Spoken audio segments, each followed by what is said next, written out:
Great. So our next up is Sarah Q, which will be presented by Mincheol Song.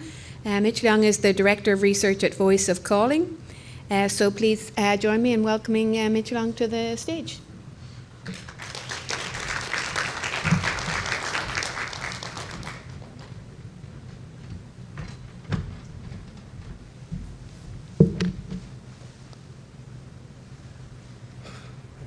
Good afternoon, everyone. I'm Mincheol Song from Voice of Calling, a nonprofit focused on democratizing computer science. It took 4 years for 9-year-old Izzy to be diagnosed with Friedreich's ataxia, causing frustration and financial strain on her family. This story is from Children with Ataxia, a book that includes the struggles faced by many children with ataxia and their families. Ataxia impairs muscle coordination, affecting 15,000 to 20,000 people in the US with spinocerebellar ataxia.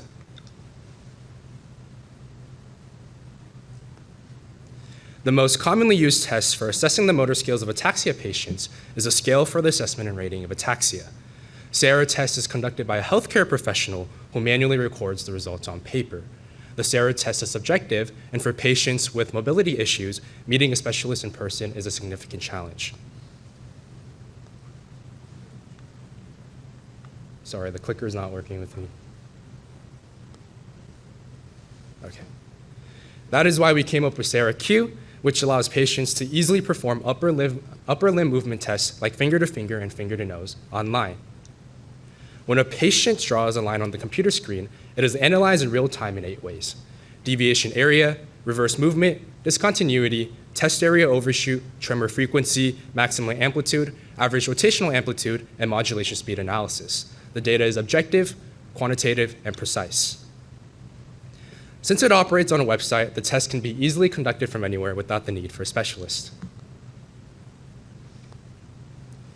Additionally, data can be collected on a large scale using a cloud server. SARA Q streamlines the medical process, enabling faster ataxia diagnosis, quicker treatment, and cost savings. The collected data can also be used in AI, speeding up new treatment development. Beyond SARA Q, we are currently working on a project called Ataxia V, a 3D environment geared to aid in the rehabilitation of patients with ataxia.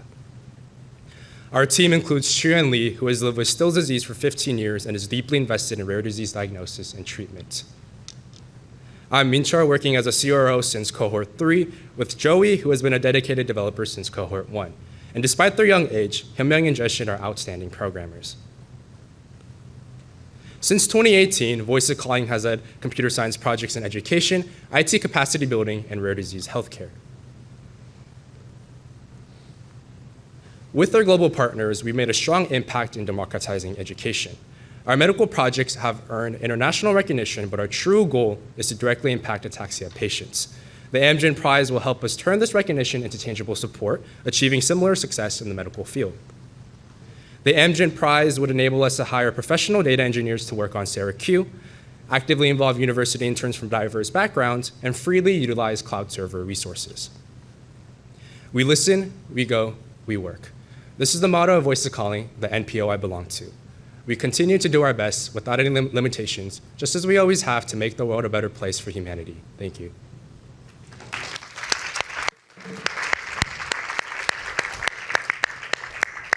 Nice job, Mincheol. Thank you.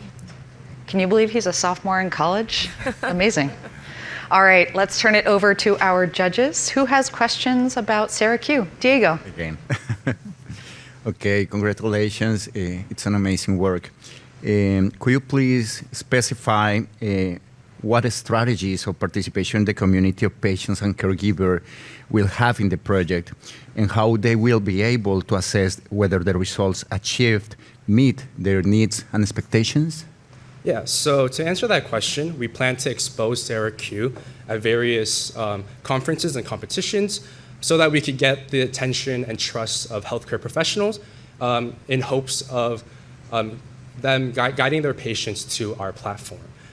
So in particular, we presented our project at the International Congress for Ataxia Research back in 2022, and we hope to go there again this year in a couple of weeks to further present our project and to further expand our network. And to answer the later portion of your question, because SARA Q is already built off of a well-known SARA test, it's already deemed reliable, meaning that the community can put full trust in our platform to meet their expectations and needs. Thanks, Diego. Who else has a question? Michael. Well, congratulations again, and commend you on your achievements, particularly at such a young age.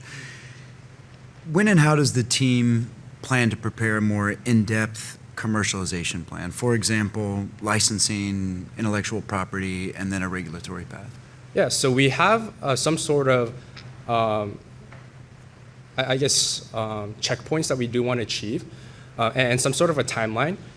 So hopefully by the midpoint of next year, 2025, we hope to conclude our experimental phase with SaraQ, and officially beginning our commercialization stage, where we hope to secure intellectual property rights, et cetera, like you mentioned. And in order to do this, we have multiple other steps in mind.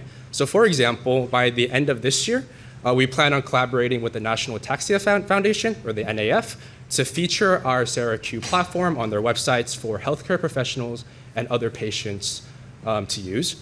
And also a couple weeks ago, towards the end of August, early September, as a part of an ODA support project, we were actually in Tanzania.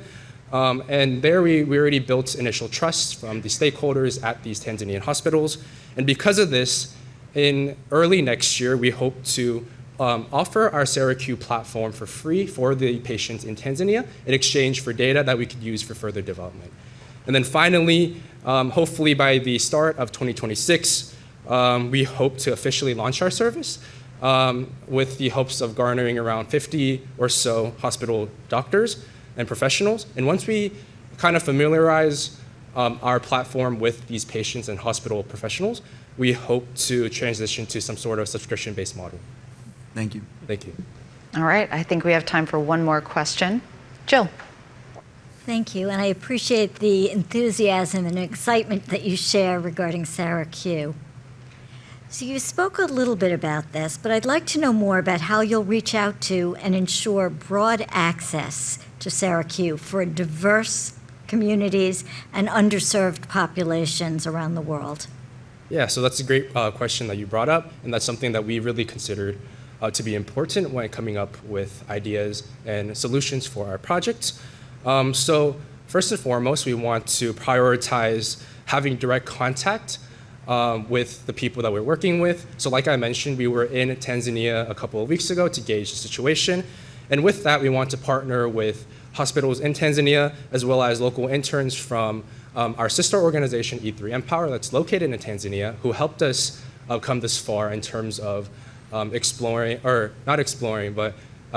with underrepresented communities.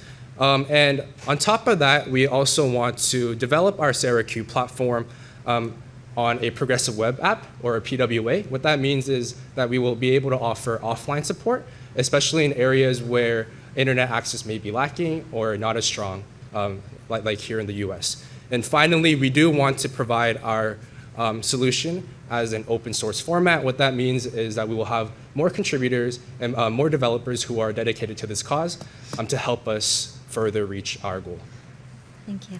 Thank you, Jill. And thank you, Mincheol. Thank you. Let's give him one last round of applause.